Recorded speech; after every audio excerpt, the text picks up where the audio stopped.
Eliav Gabay here with the Atlantic's Jemele Hill for a very special first edition of this year's Mercury Minute. Jemele, thank you for joining us. But right off the bat, we know Brittney Griner is the main storyline.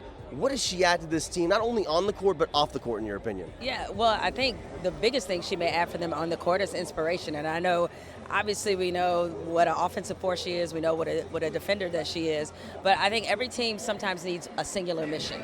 And she's giving them a singular mission in the fact that with her return, it's obviously an emotional lift, and it gives them an opportunity to play for something bigger than what they would normally play for. Another storyline, of course, is Diana Taurasi's 19th season. How impressive is what she is doing every single year to come back? She's a force of nature, one of the greatest to ever play the game. And so every year that you see Diana Taurasi, especially at this stage in her career, treated very specially because we don't know how long this is going to last. So every time I see her, it just kind of warms my heart because it feels like, okay, WNBA season is here because there's Diana Taurasi. And now speaking of this season for the Mercury, it's kind of all over the place. We don't know really what to make of this team. What, in your opinion, should be the expectations for this roster? Well, I think the big advantage they have is that people are talking so much about the super teams, and they're not really talking about the Mercury. People are talking about BG and her return, of course, but there's not a lot of chatter about what this team can actually do. I think they should use that to their advantage, use it to fuel them to say,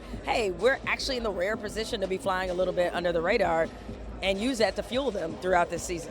Well, thank you so much, Jemele. For Jemele Hill, I'm Eliav Gabay. The season opener coming up very soon.